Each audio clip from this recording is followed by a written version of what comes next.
Hello, Arc Studio One. This is Kevin. I have created this short, hopefully short, video here so that you can um, finish your assignment one. Now, I know I talked in class about us reviewing some things at top of class Tuesday, but I want to give you this additional video so you can just go through it. You can hit pause and you can review some steps, whatever the case may be. And also, for selfish reasons, I don't have to repeat the same thing, 20 times, which isn't, you can't fault me for that. Anyway, so what we have here is my model file. I've got the 4 shapes done. These aren't 4 actual shapes. These shapes just represent the shapes that you've created. My file is saved under Fall 2021. Let me just show you. Fall 2021 Architectural Studio 1 Week 2. Now, I just called this file Kevin Kinney _ A1, assignment 1, SketchUp Practice 01, model version 1. I mean, even to me, that sounds long, but that's okay. I'm just trying to be descriptive so that come portfolio time, I can find this file again.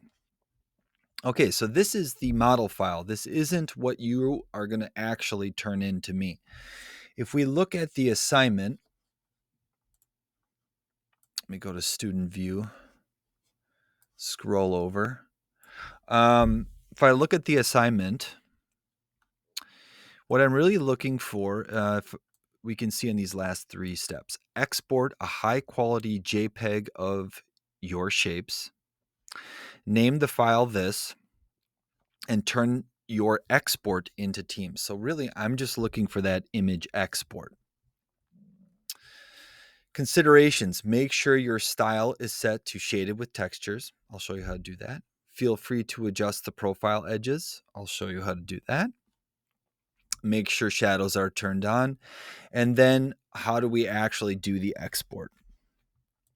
All right, I'm going to move that over. So these are our 4 shapes. I can see that I have profile edges on because I can see this line is darker and this line is lighter. Now, where can I go to check that out? So I can go to my default tray and go to styles. So in order to make sure we're on the correct style that I say in the assignment, which is shaded with textures, I'm going to click this little down arrow and click on default styles. There's a whole slew of styles in here that you can look at, but let's go here first. Here are all the default style options. It was already set to this, but I just wanted to show you how to get there. They have all these ones up here, hidden line, yada, yada, yada. The one we're interested in is right here, shaded with textures. So if I click that one, nothing happens because I'm already on that style. But I could click on another one here just to show you what you'd get, right? Some sort of gray kind of ground plane, horizon, and blue sky. Wireframe, all that helpful, but still kind of cool. Hidden line, which is useful, just white shapes with lines. But I'm just going to go back to shaded with textures. So I'm on the correct style. Okay, one thing I want to point out about these shapes, this last one is meant to represent, say, one of the shapes on sheet 2, because sheet 2 had all those lines sort of drawn on the shape. So some of you have had a problem doing that. So let me just show you. So this is a group, right? If I go in here, everything associated with this piece is in that group. I'm going to grab this line here and I'm just going to cut it out of here. Control X. And I'm going to paste it outside the group. Edit, paste in place. Now, this group is outside this group. Okay. Now, if I have my profile lines turned on, so let me show you where to do that. So I'm on shaded with textures style. If I go to edit right over here, there we go. Now I have a bunch of different controls for my style. I could turn edges off. So let me just do that. That's what that looks like. Not particularly useful for this assignment. but I can also turn on profiles. Okay, so my profile edges are turned on and their weight is currently set to 2. Now you can see that this line is darker than the rest of them. That's because it's outside the group, sort of floating in space. So I could, for example, grab the group, delete the group, and the line's just floating there. Okay. So you want to make sure that your line, so I'm going to cut it again and put it back in here, or you can just redraw it. Your lines for that particular shape are all associated with that shape in the group, not some outside, some inside. One group, all the surfaces are in there. So I could say change the weight to 5, and you can see the outline shifts. It's kind of cool. Looks a little more cartoony. You could also, let's change the color of the profile edges. That's kind of wild. Now be careful that if you do a different color here, you may want to use one of the colors that you picked from the Coolers website. So I'm going to change that back to black. We don't want it to clash. That's all I'm asking. Okay, so we've got our shapes. We've got the style set correctly. We've adjusted some things on the profiles if you so choose. Now would be a good time to sort of arrange these shapes how you want. Maybe you could say grab these two.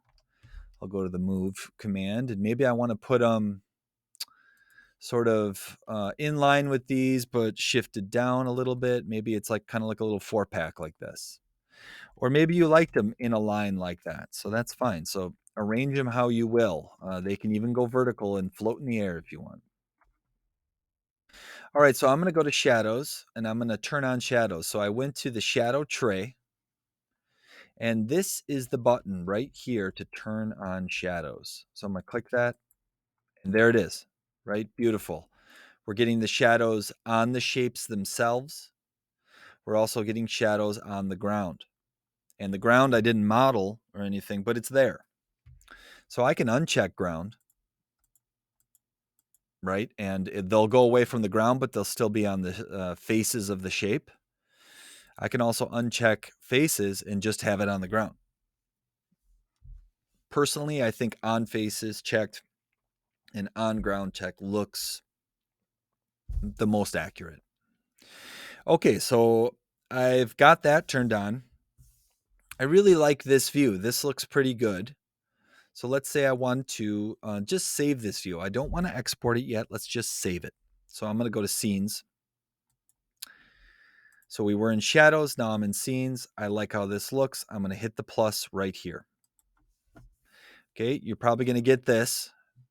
Okay, just hit create scene. Don't worry about too much about what is actually saying here. All right, I'm going to hit create scene. There it is, scene 1. No matter where I rotate now, I can double click back on this. It'll always go back to that scene. Or if I rotate, I can hit the tab up here and I can always go back to that scene. Very, very helpful. You'll use it all the time.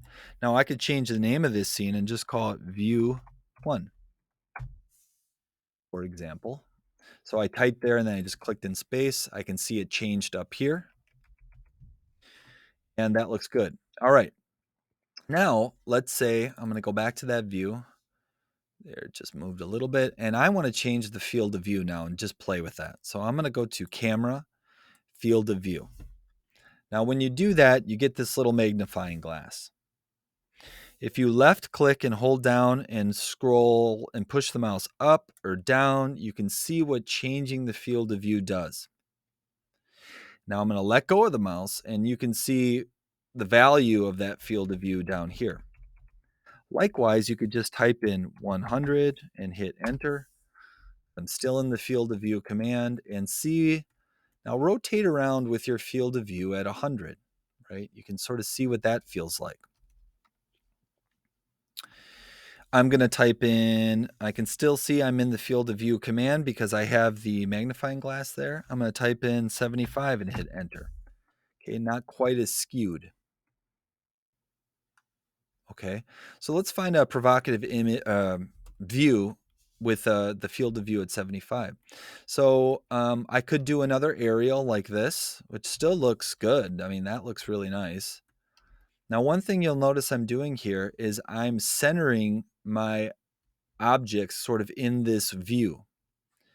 I really want to be sure to do that. So you can think of this window around our three-dimensional space as your sheet of paper.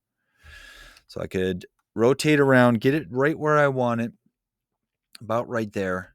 And I'm going to go ahead and hit the plus, and I'll save that as view 2. Okay, let's look at the difference between these views. So in view 1, the field of view is set to 35. In view 2, it's set to 75. So if I double click on view 1, you can see how it sort of straightens out, becomes a little more axonometric. You'll hear us use that word a lot. You can look that up, axonometric, or it's basically like a 3/4 view of our model. I can go to view 2, and now it's a little more perspective, a little more dynamic. We've cranked the field of view. Now I'm going to sort of move around the model and get a even closer shot. So as if these are buildings and I'm on the street looking at them. So something like that. That looks pretty cool because it kind of really feels like I'm on the street. I'm looking down at all the buildings. So I'm going to go ahead and save that one. And I'm going to call that view 3. Now, one thing when you crank the field of view like we did and made it 75 that you'll notice here is we get our vertical lines start slanting, right? They're slanting here to the right and they're slanting here to the left. There is a tool in SketchUp to fix that. Okay, that's under camera. We're on perspective. We can leave that. I'm just going to click on 2-point right here. I'm going to click. And you can see that our vertical line straightened out, but it cut off our image, right? It cut off our model up there. And SketchUp knows this, so it immediately changes the view to pan. So you can see the hand right here. Now I'm just going to click and hold with the left mouse button and recenter this view. That looks much better. I can see my whole model. And I'm going to go ahead and update this scene. So instead of saving a new one, I'm just going to hit this update scenes because my view 3 is selected here. If I click update and update again, now view 3 is set to this. So you can crank your field of view, but when you do, you'll get that warping. And to fix that warping, we did camera 2-point perspective. I resaved or re-updated the view. So no matter what I do in my model, I look around, right? I can click view 3. I can go right back to that. Okay, that's a cool shot there. Now, something to think about what I did here in pan still. If you look down here, I pretty much have almost the same amount of space between my model and the edge of my window here as I do up here and left to right. So I've centered it. I could even move it down a little bit. What I don't want to do is something like this, right? That's a near miss. See the model up there right at the top, and I don't want to put it all the way down because it's getting a little too uncomfortable, something like that. So where I had it, let's say right here, that looks pretty good. The only thing is my shadow's getting cut off, so maybe I want to actually rotate a little, get the shadow in, or let's actually go back to view 3. Something actually I'll do is I'll change the shadows here, maybe something like that. So I shortened that shadow in a little bit. I went more towards June, July when the sun's directly overhead. Okay, I'm going to update that view again. And there we go. So our sun is set where we want it. In view 1 and view 2, the sun is set in the same way. All right, so let's export all 3 of them, right? You can show me as many images as you like. So let's start with view 1. This is how you export an image. I'm going to go File, export 2D graphic. Okay. It's saying to me right now, where do you want to save this? So I'm going to go to desktop, fall 2021. That's where I have it saved. Now you could save it just to your desktop. And then after we're done here, you can move it onto the OneDrive. You can also select one of these OneDrives here and you could populate it directly into your OneDrive. I wouldn't get in the habit of that. I would get in the habit of saving it right to your desktop. Okay. So I'll save it right to my desktop to do exactly like what you're doing. So I'm going to say, call this exactly what I laid out in the sheet. Kevin Kinney, A1 SketchUp Practice 01. And maybe I'll put an underscore and I'll call this view 1. Now, before I hit enter, I'm going to go to options right here. Grab that. Now, if this is checked, it's using the exact resolution of your monitor. Now, 1630 isn't bad for pixels all the way across your image. That's not too bad. The resolution's pretty good, but let's make sure it's really good. So I'm going to uncheck that and change my width pixels to 3000. Your height's going to end up being what it is. You could also work off the height one. Like, let's say I want to make sure in the height direction, which is the short direction, I have at least 2000 pixels. So you could do it that way too. That just increases your width to 3610, at least in the case of my computer. So I'm going to hit OK. And then I'm saving this to my desktop. So I'm going to hit export. Okay, it's done exporting. Now I'll go to my desktop just to show you the image. Here it is right here. Very nice. Now you can see in the export, the profile edges aren't quite as thick as we're seeing in the model. So you may want to bump them up if you want to see them more. Okay, I'm going to go to view 2. File, export 2D graphic.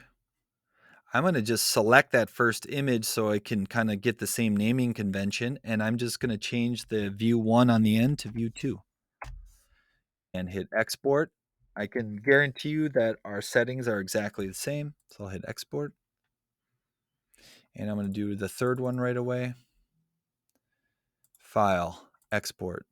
Oop, not 3D model, sorry. File, export 2D graphic. Select one of those, then change the end to view 3. Boom. Got all 3 of our images exported. I can go to my desktop. I can see them all right here. Now these are the 3 images that I want to submit onto Teams. You're only required to do 1 image, but I highly suggest you try to get in the habit of cutting images from your model and do more than 1. Submit those 3 to me, or 2 or 1 or 5 or 10, whatever the case may be, and you're done with assignment 1. When I'm done, I'm going to move these 3 files and slide them over to my OneDrive. So I'm going to go to my email, open up my OneDrive just like we did in class, and I'll save them right to there. And I'll also make sure that the model is present with these files. So it's on the OneDrive as well. So everything for assignment 1 is saved under week 2. That would be a great place to be. All right, so try to get there. I hope this video is helpful, and you're well on your way on assignment 1. All right, I'll talk to you later. Let me remind myself how to stop the recording. There we go.